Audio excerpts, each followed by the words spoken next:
So a few weeks ago, I watched Disney's newest animated film, Encanto, and it was pretty fun. The animation and visuals were just gorgeous, and all the songs were really catchy and entertaining, especially with how the characters and movement all added to the experience. Overall, a pretty good movie, and really great when compared to Disney's latest animated offerings.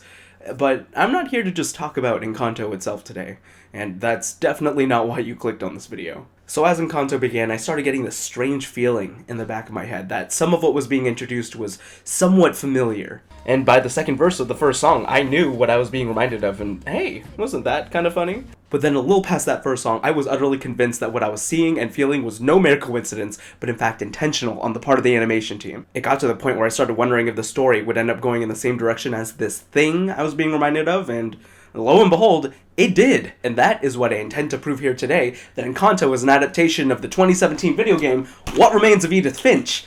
I'm on to you, Disney. You can't fool me. So as you can see here, I have a little presentation set up through which I hope to convince you of what I already know to be fact. But before all that, a quick disclaimer. I will be spoiling the majority, if not the entirety, of both Encanto and What Remains of Edith Finch. Not only will most of this video not make all that much sense if you're not familiar with both, but I also just think they're both worth watching and playing. I will be giving cursory explanations of the plot and premise of both, so if you only know one and not the other, you should still be able to follow the points I'm making. But at the same time, I still think it'd be best to go into this knowing both. As I said earlier, Encanto was a pretty good movie. In my opinion, Disney's best animated film in a long time. It's currently on Disney+. And What Remains of Edith Finch is one of my favorite games, just like, ever. It's only $20 and only takes like a couple hours to beat, so I'd really recommend watching and playing both. Also, if you're not familiar with both Edith Finch and Encanto, then like, why are you watching this video? Like, why are you even interested in watching this video? Alright, everyone ready? You've seen and watched or played both or whatever, or you're just fine like with being spoiled with one of them? Everyone good? Everyone ready? Alright, now without further ado, Encanto is an adaptation of Edith Finch, and I can prove it! To start off, I want to briefly explain how I'm going to go about proving all of this, and it's going to be on two levels. Themes, messages, and motifs, and the plot details and framing. I think you can have either one of these things be similar in two separate stories without those stories necessarily being connected. For instance, two stories can have the same theme or overall message without necessarily being related. Otherwise, like 90% of all coming-of-age stories would be inherently connected. And on the other hand, two stories can have the same premises or like specific plot details without them also being inherently connected. However, when two stories share the same themes or motifs told through similar plot details or framing, that's where I think the line gets a bit more smudged. So for this, I'm going to be starting off with the more superficial similarities before moving on to the bigger themes and messages being conveyed by those details. Also, I'd like to give a quick shout out to everybody on Twitter who also made the same comparison that I did before the movie came out on Disney Plus on Christmas Eve. And also, I remember seeing like a Tumblr post of someone making a headcanon comparing the two, essentially doing the same thing that we did, so shout out to them as well. A lot of people have further made this connection since the movie came out on Disney Plus, so I'm just highlighting the OGs here. The first thing I did when I got out of the theater was tweet and leave a letterbox review for posterity to show that I had this original thought and didn't just glean it from somewhere else online. But yeah, shout out to you guys. Y'all are the real ones. Also, the major influx of people that have made this same connection since the movie came out on Disney Plus have somewhat undermined the almost conspiratorial tone this video and script originally had. Since when I first started working on this thing at the beginning of December, this was the extent of what I saw being posted online. By this point, this is like my third time recording this. And if you're wondering why it's taken me so long to finish this dumb thing, it's just because I take forever to make videos and get distracted easily. Also, these guys were calling out for someone to make like some sort of video essay on this thing, and while I'm definitely not the person they had in mind when they tweeted that, I'm gonna give them what they want. I'm doing that. I'm making it. Anyways, let's start by talking about the overall premises of these things. Encanto is an animated film that tells the story of the Madrigal family living in Colombia who have been blessed with a family miracle. This miracle gave them a magical and sentient house, and it also gave every member of the family a gift or superpower.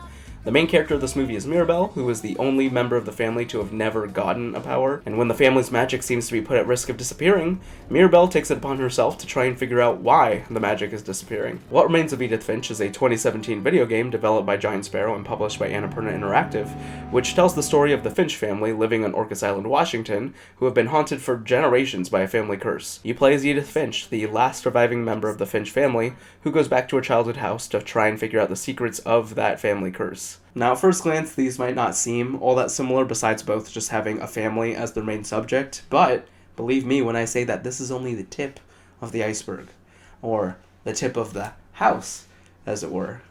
Wow, what a good segue, right? Both houses in Encanto and Edith Finch are pretty much characters in their own right, and in Encanto's case, quite literally so. Both families have multiple generations living under one roof, and as such, each house feels lived in its own way. In Encanto, it's seeing all the family members use their powers in different sections of the house, seeing them interact with the house, or just looking at everyone's bedroom doors. In Edith Finch, it's through all the various memorabilia and knickknacks left around the house from previous family members, and also their bedroom doors. Now, multiple generations of a family living under one roof isn't unique on its own. It's pretty common for families to do that, so that alone isn't what connects both houses. So for now, we must move on to the aforementioned bedroom doors. The doors are what first tipped me off into connecting Edith Finch and Encanto, and I imagine also what tipped others off into making the same connection. In Encanto, each family member doesn't receive their power or bedroom until they come of age, presumably around 5 or so, and until then they reside in the nursery. When they come of age, the candle gives them both their power and a door to their new bedroom. Etched into the door is their name and a portrait of them with details that show what their power is. The door then opens up into their room, which is essentially its own world. We only see 3 rooms in the movie, but I think we can safely assume that the other rooms are designed similarly, with the rooms being designed to reflect that person's power. In Antonio's case, it's a jungle filled with animals, since he can talk to them, and in Isabella's case, it's filled floor to ceiling with flowers. Concept art for what Luis's bedroom would have looked like show rooms filled with rocks and lifting equipment, which also fits in with the design intentions of the other rooms. The rooms are also magical in that there's no regard for space.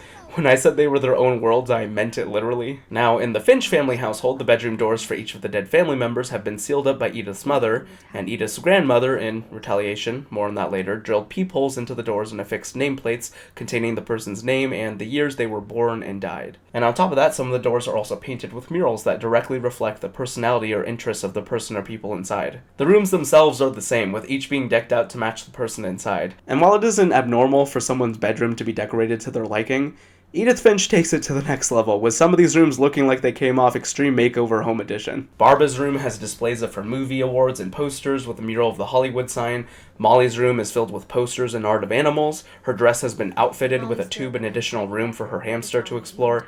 And Sam and Calvin's room is split down the middle, with Sam's side being filled with military decor and Calvin's side having a space and astronaut theme. The peepholes on the doors add another layer to this by allowing someone to look into the room from the outside and view it like a diorama. I grew up looking at Molly's room through the peephole. Being inside for the first time, I felt like I'd stepped behind a painting.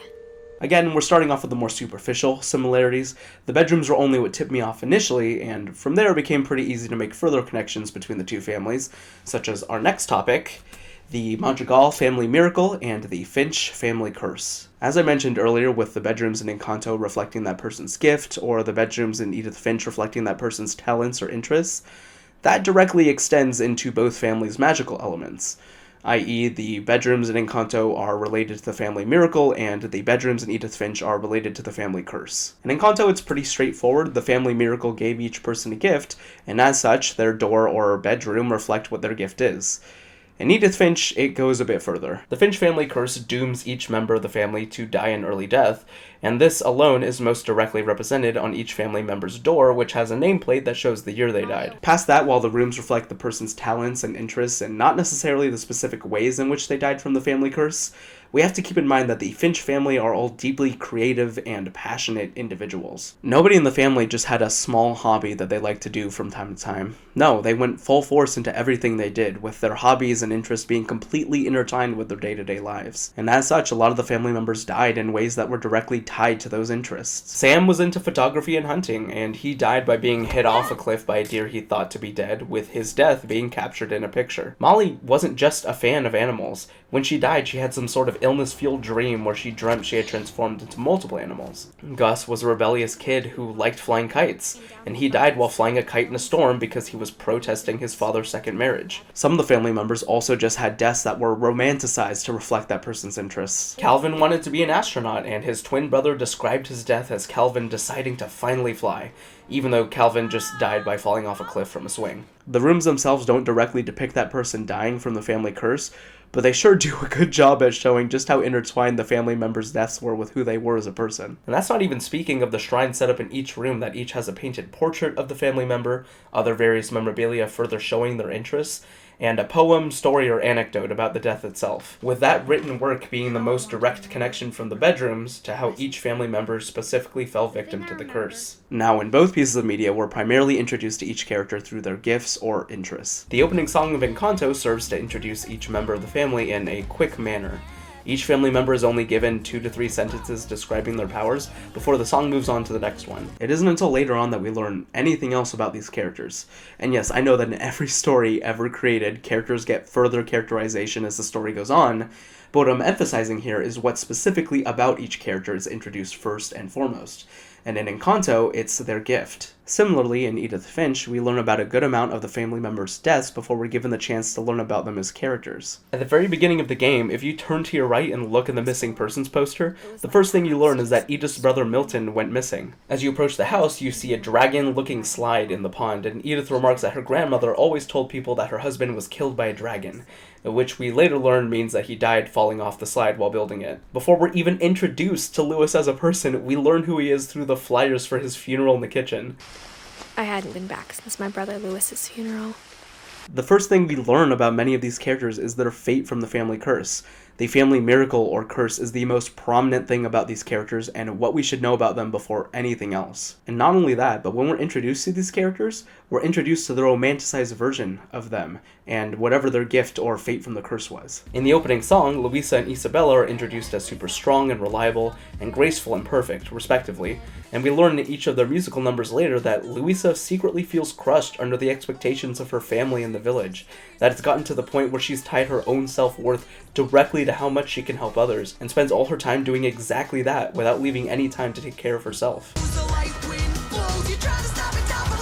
And Isabella has been striving to be seen as absolutely perfect her entire life to satisfy everyone else, marrying someone she doesn't want to for the good of the miracle, and the Madrigals together will be so good for the Encanto. And only growing perfect flowers while not being allowed to express herself. Their own well-beings and needs are only secondary to their gifts. In Edith Finch, this takes the form of the stories about each person's death on their altars. Each altar has some sort of story or piece about the person and how they died, and most, if not all of them, romanticize the actual death to some extent. When Calvin died, his twin brother Sam wrote a short passage about how he wanted to remember his brother. He wrote that Calvin had always wanted to fly, connecting it to his love of astronauts and space, and it just so happened that that day on the swing, he decided to do just that, fulfilled every child's dream of swinging all the way around the top, and flew into the sky. It's a sweet story, sure, and it probably helped a young Sam cope with the loss of his brother. But it does gloss over the fact that a child died by swinging right over the edge of a cliff. In an even more morbid example, you get to play out the death of the 1-year-old Gregory. In this one, you listen to a passage written by the father, Sam, yes, the same Sam, in the divorce papers to the mother. He tries to ensure his ex-wife that she did everything she could and reminds her that their baby was always so imaginative, happy, and joyous, and that in his final few moments, he was still probably having some grand adventure in his own world. Again, a sweet gesture and a nice little piece. But it straight up glosses over the fact that a baby drowned in the bathtub after its mother left it unattended. That is some truly irresponsible parenting, and none of it comes across in what Sam wrote. Instead, he just tries to console her that she did everything she could. From here, I'd like to also touch a bit on Lewis Finch and Mirabel. There aren't many direct one-to-one character parallels you can make between Edith Finch and Encanto, although there are a fair amount of connections to draw between sets of characters in Edith Finch and characters in Encanto, and one of those is Lewis Finch and Mirabel. Lewis Finch was Edith's older brother, the eldest out of his siblings, and as such he spent the most time out of his siblings learning about his family's deaths from his great-grandmother. Edith mentions that when Milton went missing, only then did Edith's mother start sealing up all of the deceased's bedrooms, which Edith's grandmother protested by drilling the peepholes into the doors and installing the nameplates. That happened when Edith was only 4 years old, but Lewis was 15 at the time. That means that prior to Milton's disappearance, Lewis got to spend a full 15 years of his life wandering around all the dead's bedrooms, reading all the stories romanticizing their deaths, and learning from his grandmother just how artistic, creative, and driven all of the family members were. Lewis eventually became depressed and struggled with substance abuse. His mother tried to help by sending him to therapy and getting him a job at the nearby cannery, But this had the adverse effect of Lewis growing to despise how ordinary he was from working that monotonous cannery job. His family were all extremely driven people, also creative and distinct, and all had these grandiose stories of death that fell under the mystical family curse. But here he was, working a mindless job at a cannery where the best he could do was daydream and imagine he was living a much more adventurous and fulfilling life than he actually was. In Encanto, Mirabel is similarly viewed as ordinary when compared to the rest of her magical family. The family has this legacy of the family miracle, which gives each family member a magical power.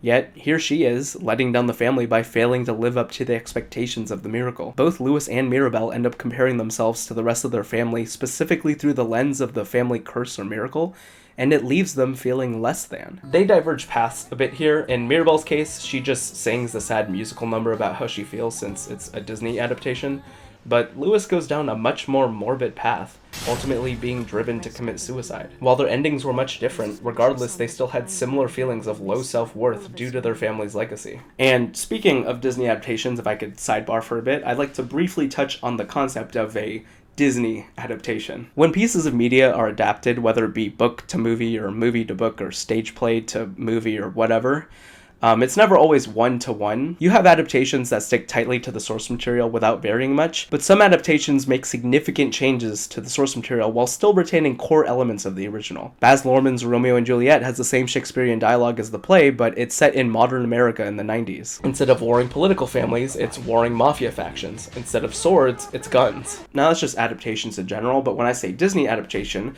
what I'm referencing are adaptations that either change up the original's ending to make it a happy one, or in general just smooth over any rough or mature themes or topics that were in the original source material. For instance, in Disney's The Little Mermaid, Ariel successfully defeats Ursula, the bad guy, and King Triton fulfills her wish to be with Eric by permanently turning her into a human, and they live happily ever after. However, in the original fairy tale, the Little Mermaid never really ends up with the prince. She permanently turns herself into a human to try and pursue the prince, but he ultimately falls in love with someone else and marries them. The mermaid is given the chance to kill the prince and his wife in exchange for being a mermaid again, but she doesn't do it and throws herself into the ocean, where she turns into a spirit and is sent to help mankind until she can ascend to heaven. While the ending of the fairy tale is written to be uplifting in regards to the mermaid finding inner peace, it is an objectively more depressing ending than the Disney adaptation, where the Little Mermaid actually does end up with the prince, and they get married and they love each other. A good example of point one here, and also somewhat point two in regards to how it kind of just completely skips over to the entire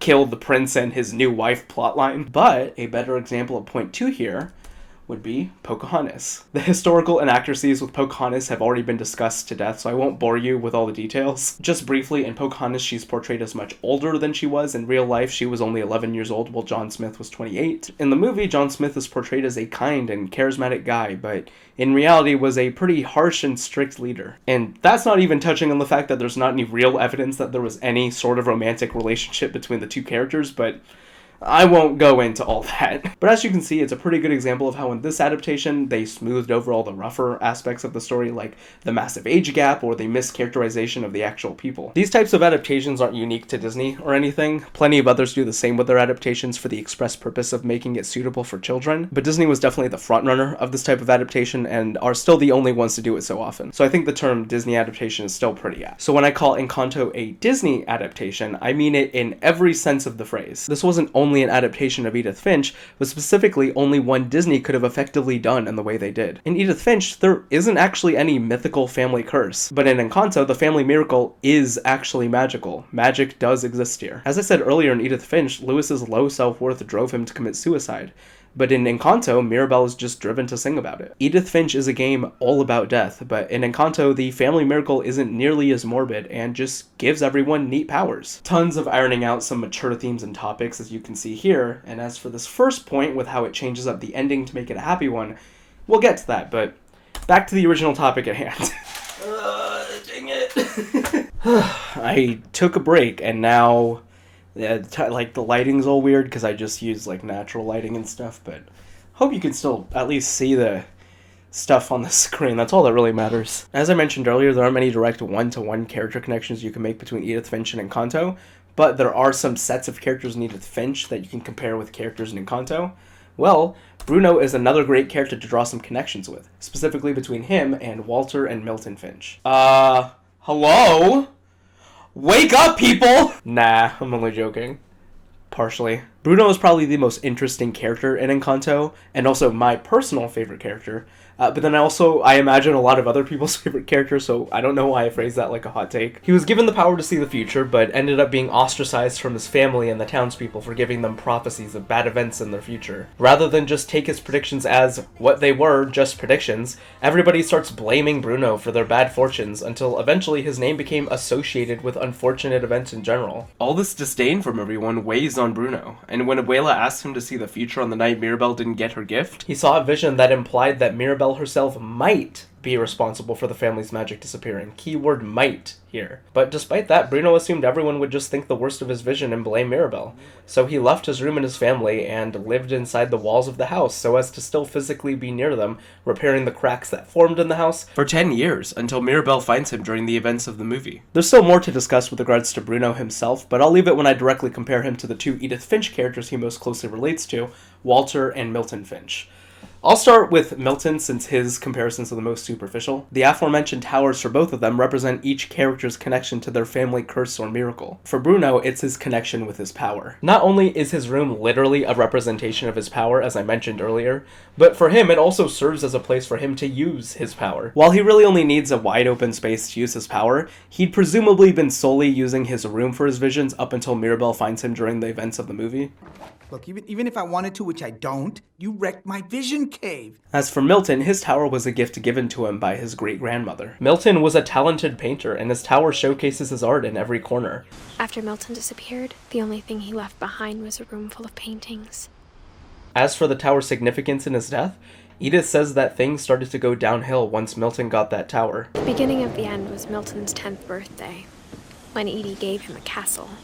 Milton went missing shortly after, and while he was never found, it is still strongly implied that he died. I know that Giant Sparrow has said that Milton didn't actually die, and that he somehow escaped through some magical portal to become the king in their other game, The Unfinished Swan. I completely disregard this entire canonization because Edith Finch only really works if there is no magic, you know what I mean? And I think the implication that Milton actually escaped through some magical portal completely ruins the entire premise of Edith Finch, so I think Milton's character is a cool way for them to kind of, do a little throwback to their previous game, The Unfinished Swan, but I'm not taking any of that as actual, canon stuff. Everything's still remaining in Edith Finch, and I'm still going to work under the assumption that Milton died. Milton's death is one of the more ambiguous ones, and while I've seen quite a few theories surrounding this, my favorite one is that Milton somehow got trapped in the walls of the house while exploring, and died there. As you move through the many hidden passages throughout the house, you constantly see paintings on the passage walls from Milton, showing that he'd already been through these tunnels before. While these passageways were intentionally constructed by Edith's great-grandfather Sven when he was building the house, they still opened up into the walls of the house, and while crawling through them, you can see small cracks and crevices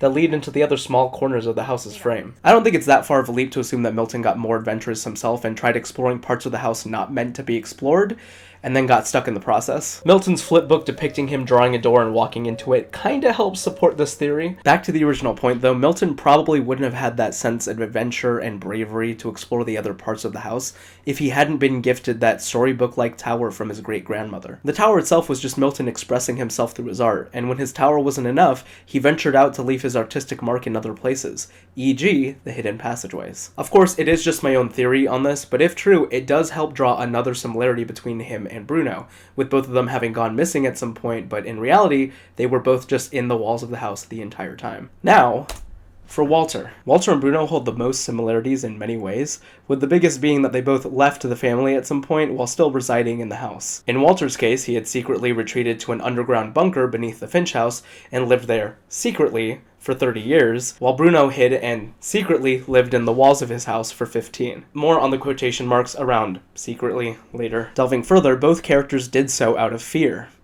Fear of what, you may ask? Well, of course, fears regarding their respective family curse or miracle. When Barbara Finch died, it's a popular theory that she was murdered by her boyfriend while they were fighting. Walter had been hiding away in his room and was the only to witness what happened that night. He was traumatized by this, and that, in addition to the knowledge that Barbara's death was the result of a family curse which guaranteed that he would meet a similar fate eventually, got to him, and that overwhelming fear of the dreaded family curse is what compelled him to live underground for so long, the only place he could think of where the curse couldn't get him. For Bruno, it was a similar fear of the family miracle. When Mirabel didn't get her gift, Abuela was afraid of the magic fading, and asked Bruno to look into the future for answers. And when the vision Bruno got showed that the magic fading could possibly be due to Mirabel herself, he knew that she would be ostracized and villainized by the family for this, and just resorted to living in the walls of the house so that Mirabel wouldn't be blamed for it. Again, the vision itself wasn't set in stone or anything, it only implied that it could go either way, that there was a chance Mirabel wouldn't cause the magic to fade at all, and that the family could work to rectify this. But despite this, Bruno knew the family would just assume the worst from his vision, which ended up happening anyways, essentially confirming his fears and meaning that he did the right thing by hiding inside the walls of his house, and did what he thought best to protect Mirabel. For both characters, they were also attempting to physically separate themselves from the curse or miracle. For Walter, not only did he generally see the outside world as threatening, especially if we work under the assumption that Barbara's boyfriend, an outsider, a stranger, killed Barbara, but he also associated the curse with the house itself, and living underground was his way of physically separating himself from that curse. For Bruno, as I mentioned earlier, not only was the house itself literally alive from the miracle, but his tower was where he used his power, making it intertwined with his gift and the miracle as a whole. And to get away from that, he moved into the walls of the house, a cramped space where he couldn't use his power while still being able to remain near the family he cared for. Yeah, my gift wasn't helping the family. But I love my family, you know? As for what I meant when I said they only secretly lived elsewhere in the house, well, in both cases, there was at least one family member who knew where they were hiding. Walter's is pretty straightforward. He had this entire underground bunker built underneath the already existing house just for him to live in. Obviously, his mom, Edith's grandmother, knew about this. How could she not? And for Bruno, Dolores directly mentions at multiple points that she heard him in the walls and knew he was living in them. I knew he never left, I heard him every day. Now we need to discuss Bruno's song, We Don't Talk About Bruno. In it, nearly every family member vents about either their own grievances with Bruno or just stuff they've heard from the rumor mill. Sure, Bruno gave people a lot of bad prophecies, but he's still your brother or uncle who went missing years ago without a trace. You don't even know if he's alive or not, yet here's this huge upbeat musical number where everybody's just trying to justify why they don't like to talk about him, and in the process portraying him as a pretty malicious person. And in this song, we have Dolores contributing her own lines despite knowing where he is, probably in the walls, listening to everyone else sing about how much they don't like him. In a similar fashion, Edith's great-grandmother knew about her own son living underneath the house, yet she agreed to do an interview about the rumored mole man living underneath the Finch household? Why would you do that? You know your son is living underground in fear of the curse, yet you're over here trying to add to the vicious gossip about him? Edith also mentions her mom was furious at Edie for doing this interview, so it's possible that her mom knew about Walter as well. Of course, we don't know if she found out about Walter before or after the article, so that's why I say it's just a possibility. Regardless of Edith's mother knowing, in both the movie and the game, you have a family member who knows where the missing family member is hiding, yet is choosing to not say anything about it. No mentioning it to anyone or even looking into it more themselves. Nope. Nothing. They're just okay with letting it happen. Instead, they just both gossip about that missing family member. In this way, it makes both Walter and Bruno's choice to live in secret seclusion all the more understandable. Why would they want to live with a family that does this when they go missing? I think it's pretty telling that when both characters make the choice to leave their hideaways, they both don't immediately try to reintroduce themselves to their families. Instead of just exiting his bunker and going back upstairs to where his mother is, Walter chooses to break through a wall in his bunker and walk on train tracks to leave, which ultimately kills him. And Bruno chooses to go back and hide in the walls until Mirabel solved the family miracle fading away mystery, because he's afraid of Abuela. You're afraid Abuela will see you. Yep, yes, that too. Both characters didn't just fear the curse or miracle, but they feared what that curse or miracle meant in relation to their respective mothers. This leads me into my final section and biggest direct parallel between What Remains of Edith Finch and Encanto, where we go from comparing the superficial plot details and framing to the more insidious themes and messages at play. The matriarchs of both families, Edie Finch and Abuela Alma Madrigal. In both the movie and the game, these characters are the villains. They both became so obsessed with their respective family curse or miracle that they started to prioritize it over the well-beings of their own family. Edie Finch did this in a much more sinister way, as most of the deaths are due to her. She sent Molly, a child, to bed hungry and locked her in her own room, knowing that there was poisonous mistletoe sitting in her bathroom. She and her husband built a swing next to a cliff. I mentioned earlier that she definitely knew about Walter and his basement bunker, but there's no way she didn't just know about it. It's her house. She had to have approved that thing to begin with. As a mother, she wasn't concerned for the PTSD her son must have felt from watching his sister die. At least not outwardly. If you were concerned, you'd try to talk about it with Walter and help him deal with his grief and trauma. But nope, instead, let's build you a bunker to live in until you're 50. This is some truly irresponsible parenting, but it benefits the curse. All these preventable deaths continue the legacy of the Finch family curse, a curse which does not exist. Again, these deaths were preventable. There's no family curse waiting to hunt down every family member, just a bunch of reckless parenting and behavior that they're covering up by blaming it on some supernatural element. On the other side, Abuela's become so obsessed with her family's miracle that it's to the detriment of her own family's mental health. If the Finch family is suffering from physical child neglect, then the Madrigal family is suffering from emotional neglect. Everyone in this family is suffering some sort of mental anguish, but nobody has any idea because Abuela's coached all of them to keep to themselves. For her, the miracle means everything, and that they all need to be essentially perfect to earn it. We swear to always help those around us and earn the miracle that somehow found us. Louisa has intense self-worth issues, but never brings them up since she might be viewed as weak when she should only be seen as strong due to her power. Isabella feels trapped playing the part of someone she isn't, and is never able to express her own wants and desires, since her power should only make perfect flowers, and she should be just as prim and proper as they are. Everyone is just okay with brushing off any emotional baggage they may have instead of talking about it for two reasons.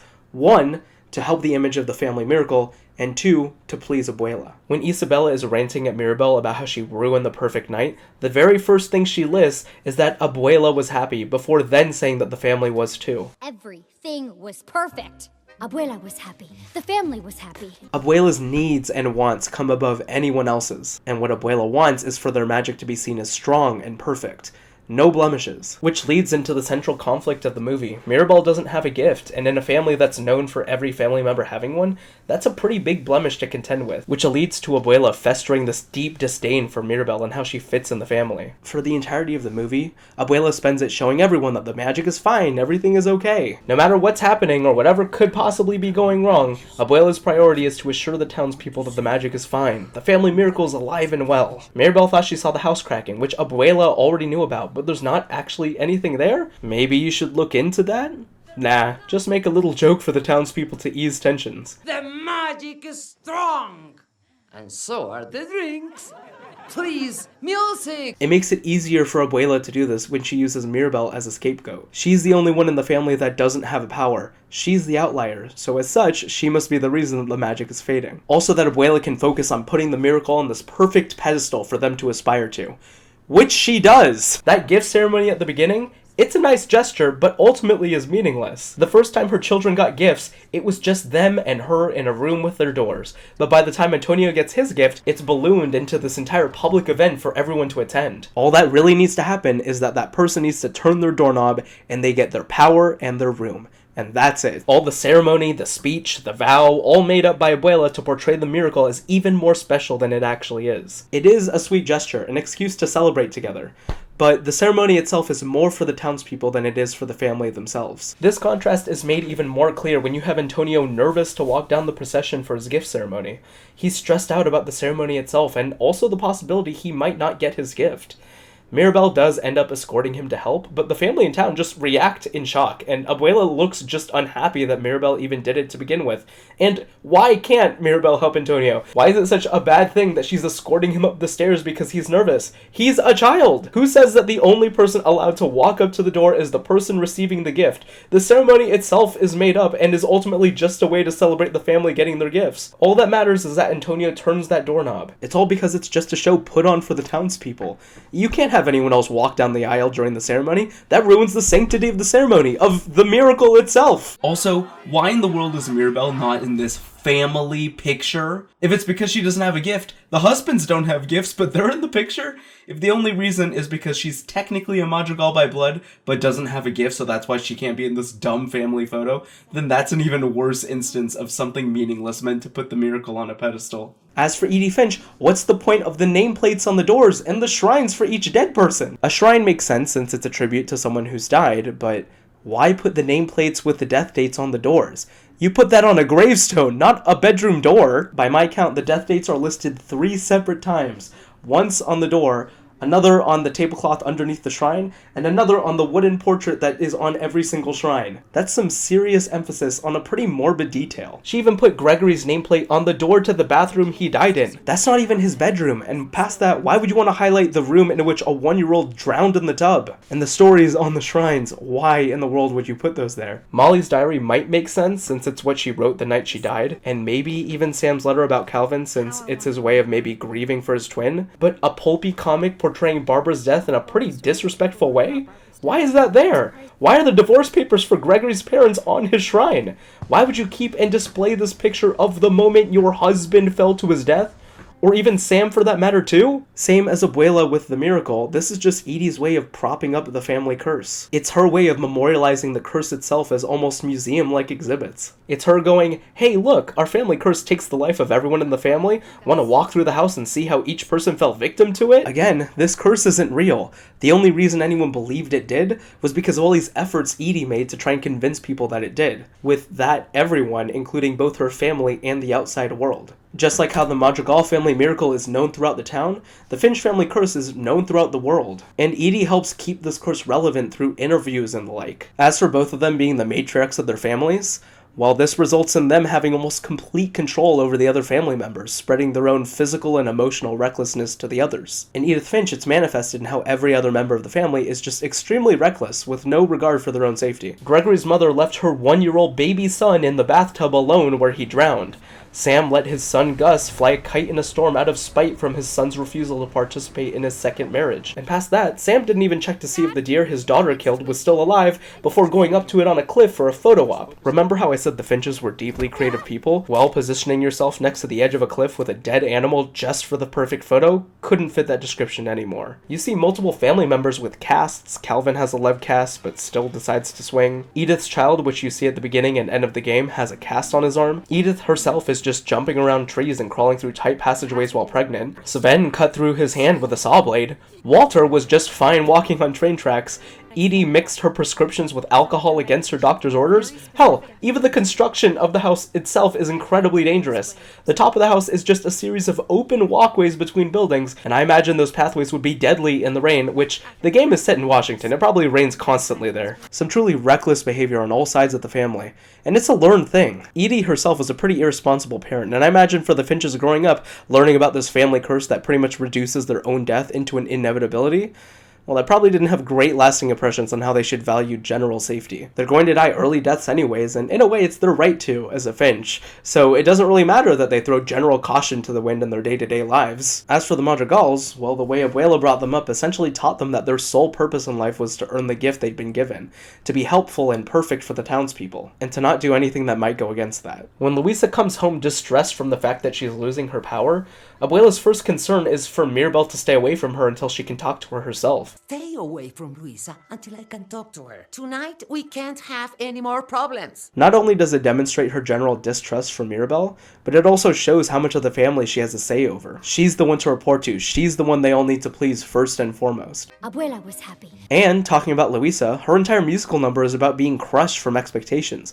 Expectations most likely foisted upon her by Abuela. The expectation that Louisa should be seen as strong and nothing else. Additionally, everyone in the family has learned to not discuss their own troubles with anyone else. When Mirabel sees the house cracking for the first time and tells Abuela about it, we later find out that at that moment, Louisa started to feel her power failing, and she felt weak.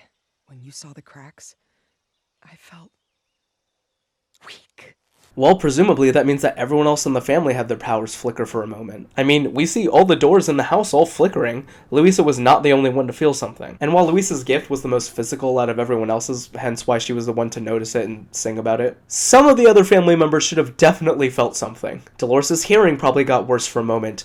Antonio probably couldn't hear all the animals in his room for a brief second. Peppa's weather effects might have changed for a bit. Point is, all these people should have definitely noticed their powers flickering too. Yet when Mirabel tells the family the house is breaking, but nothing ends up being there, and Mirabel is just trying to explain that she really did see the house cracking, instead of saying something to support her, the rest of the family just didn't back her up on this. Nobody spoke up and added on to Mirabel about their magic fading. No, of course not. Because everyone in the family's just learned to keep to themselves and not bring up any concerns they might have with anyone else. Now you may be wondering, wow, that's really messed up what Abuela and Edie did to their families, but Why did they do that to their families? Well, their original motives are both similar and incredibly sympathetic in the same ways. Both Edie Finch and Abuela were traveling to a new home when a loved one was killed en route. In Edie's case, it was her father Odin who died while they were attempting to bring their family home from Norway across the ocean to Washington, where they got caught in a storm, resulting in his death. Which, if you want to talk about reckless behavior, who in the world brings a house with them across the ocean? As for Abuela, she and her husband were forced to flee their homes by colonizers, and her husband was killed by those colonizers while trying to save his family. For both of them, it was that grief from those deaths that led to them putting so much meaning into the family curse or miracle. Odin's death was ultimately meaningless, the natural conclusion of a pretty stupid stunt, and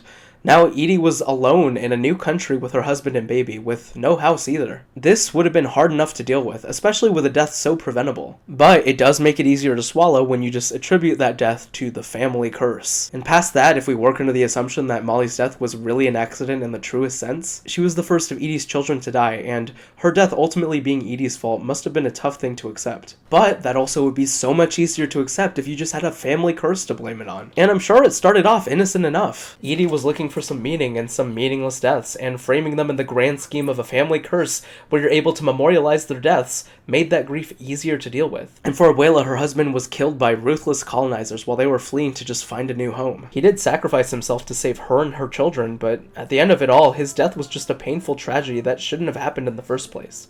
Meaningless and merciless killing by vicious strangers. That all alone must have been tough to deal with, but when he died, she was given the family miracle, a gift to help her and her children prosper.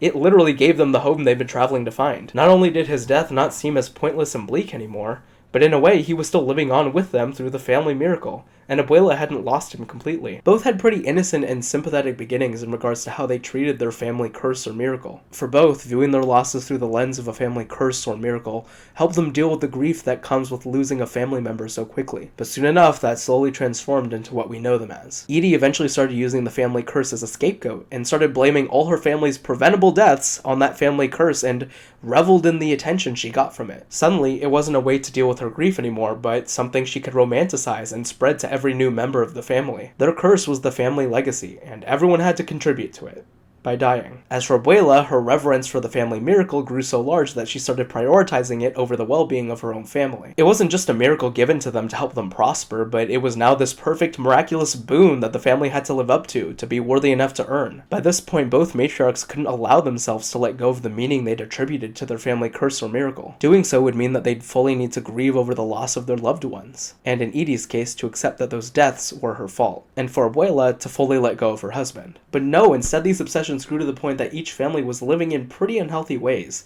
which we can see on full display by way of the houses themselves. Edith's mother only moved back into the Finch family house after she lost her husband and had nowhere else to go. Instead of doing the normal thing of cleaning out the rooms of her dead children to make room for her new great-grandchildren, Edie opted to just build new rooms on top of the already existing house. The house had to get a little bigger, but Edie was used to that. As a result, the house looks like this monstrous tower looming in the woods, similar metaphorically to the cracks in the Madrigal family house, both of which perfectly reflect the harmful ways the families had been living for years. It's also worth mentioning that some early concept art for the casita and Encanto show an iteration of the house that's almost like a castle, with multiple rooms stacked on top of each other, in an attempt to show what the house might look like if it got new additions for every family member. Now back to Edith Finch, there were two separate instances where people had to share the same room as their dead siblings for years. Sam had to share his room with his dead twin brother for years since nothing was ever moved out, and Edith's mother Dawn had to share her room with both of her dead siblings for years as well. When someone dies, you don't keep their belongings there for years afterwards, especially if someone's still living in the room. It's no wonder that after that, both Sam and Dawn moved far away from home as soon as they could. Mom said Grandpa Sam enlisted at 18 and never set foot in the room again. Mom moved to India a week after graduation and got a job teaching English. In addition to that, there's multiple remnants of the other family members' deaths just littered all over the property. The slide that killed Sven, the swing that killed Calvin, the bath toys from when Gregory died, and the totem pole that crushed Gus alongside some strewn chairs from the wedding. Why are they still here? It's been years! Clean this up! These are all items that directly killed people. Why is it okay to just have them around here still? This isn't helping memorialize the dead, it's memorializing the ways they died. The curse is more important than the dead themselves. In Encanto, we can see a similar kind of harmful living situation via the nursery. The Madrigal family are all supposed to live in the nursery until they get their gift, at which point they receive a new bedroom to live in. Well, since Mirabel never got her gift, she also never got a bedroom and is still living in the nursery by the time the movie starts, at 15 years old. I mean, yeah, technically she didn't get a room due to not having a gift, but there has to be some sort of workaround here, right? The family's all essentially accepted that Mirabel's never getting her gift, so does that mean they're all just okay with Mirabel living in the nursery until the end of time? I'm assuming it just isn't possible for the sentient house to give her her own room, since I'm assuming it would have done so already, but there has to be another solution here. But no, everyone just treats it like it's some normal thing that Mirabel will never get her own room just because she never got a gift. I'm not saying it's unnatural for people to share rooms together or anything, but that usually only happens out of a lack of rooms for people to not have their own. The Madrigal family home is huge. I think in this instance, the fact that Mirabel will just live in the nursery forever deserves a bit more critique. You'd stay here in the nursery with me. But no, just like everything we discussed before, it's all because of the family curse or miracle. Can't do anything about it. You want to clean out the rooms of the dead family members so you can stay in them? Nope, sorry, it's the curse. Gotta memorialize it for the curse. Sorry, can't do anything about it. Oh, you want to move out of the nursery and into your own room like everyone else in the family? Oh, you can't. You didn't get a gift, so you don't get a room. Sorry, that's just how the miracle works. Can't do anything about it. This isn't normal, and it isn't right, but it's all learned behavior passed down from the family matriarch. What ultimately started as an innocent method to deal with intense grief ballooned out into an unhealthy obsession and idolization. Both matriarchs put their miracle or curse on a pedestal and then prioritized it over the health, safety, and well-being of their family members. Both helped spread the myth and magic of the family curse or miracle to new generations by telling them stories about how special the rest of the family is and how they need to live up to that standard, to earn the right to be a Finch, to be a Madrigal, because you aren't a Finch if you aren't artistic or creative, and definitely not if you don't die an untimely death. Edith has a right to know these stories. My children are dead because of your stories. And you aren't a Madrigal if you don't have a gift, if you don't contribute to the perfect vision of the Madrigal family miracle. Both pieces of media are about intergenerational trauma and how unhealthy it is to let such things continue without questioning them. Traditions can be nice, but they also can't be free from critique. Going back to the subject of Disney adaptations and how they completely change up the ending of the original source material to make it a happy one, well, that happens here too. In What Remains of Edith Finch, Edith's mother, Dawn, confronted Edie about leaving the family house to try and escape the curse, but Edie refused. Dawn accused Edie of being the reason 2 of her children were dead, and when Edie still refused to leave, Edith and Dawn just left the house on their own, never to see Edie alive again. Nothing was resolved as a result, and it's implied that the cycle of the family curse is continuing with Edith's son, the now only surviving member of the Finch family. A morbid ending for a morbid game. Well, in Encanto, we get a much more happy twist on that ending. Mirabel confronts Abuela about how her obsession with the sanctity of the family miracle was ruining the family, and it ultimately results in Mirabel leaving the house, just as Dawn left the Finch family home. However, here, Abuela seeks out Mirabel. She confides in Mirabel and admits her guilt with regards to how she contributed to the family's trauma. They both hug and make up, and return to the family. Bruno reunites with everyone, and they all work together to rebuild not only their house, but also their familial relationships with a much more healthy outlook on life, and everyone lived happily ever after. Well, now that I've adequately explained Encanto's relationship to What Remains of Edith Finch, who is Edith in all this? Who is Edith in Encanto? Well, there is no real Edith in Encanto, but there is a Dawn in Encanto, and it is Mirabel. As I said earlier, Abuela and Edie Finch are the only characters you can draw a real, direct connection between, but you can still draw connections between the other characters. It's just multiple lines to multiple characters instead of just one. Well, that is the case here. I already made a connection between Mirabel and Lewis, and I'm going to do it again with Mirabel and Dawn Finch. I already mentioned this earlier, but both were the only ones in their respective families to be fed up with the matriarch's behavior and actually confront them about it. Dawn did so the night she left, and Mirabel did it towards the end of the movie.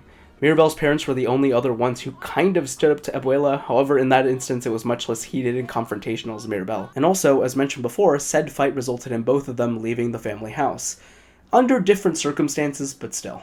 Both characters were the only ones to see past the matriarch's unhealthy obsession with the curse or miracle. For Dawn, 2 of her children had died alongside the rest of her family, and she could see that Edie's stories about the Finch family curse was what was perpetuating the idea of the Finch family curse itself. And for Mirabel, she'd been singled out by Abuela and the rest of her family for so long. And at this point, seeing how everyone was grappling with their own gifts, to where she could see that Abuela's emphasis on being perfect for the sake of the miracle was what was truly damaging the family. And even in a smaller part, Dawn and Mirabel were the only ones to kind of rebel in smaller ways against the matriarch in the lead up to the big confrontation and fight. Dawn fought back by sealing the bedroom doors, and Mirabel fought back by discussing her sister's issues with them. The only difference between the two characters is that Dawn never gets to reconcile with Edie. Edie admits no fault in her part in everyone's deaths.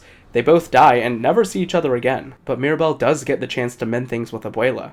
Abuela apologizes for her behavior, and not only do they repair their own relationship, but they get the opportunity to repair the entire family too. Alright, so, what now? I made my point and said my piece, so what now?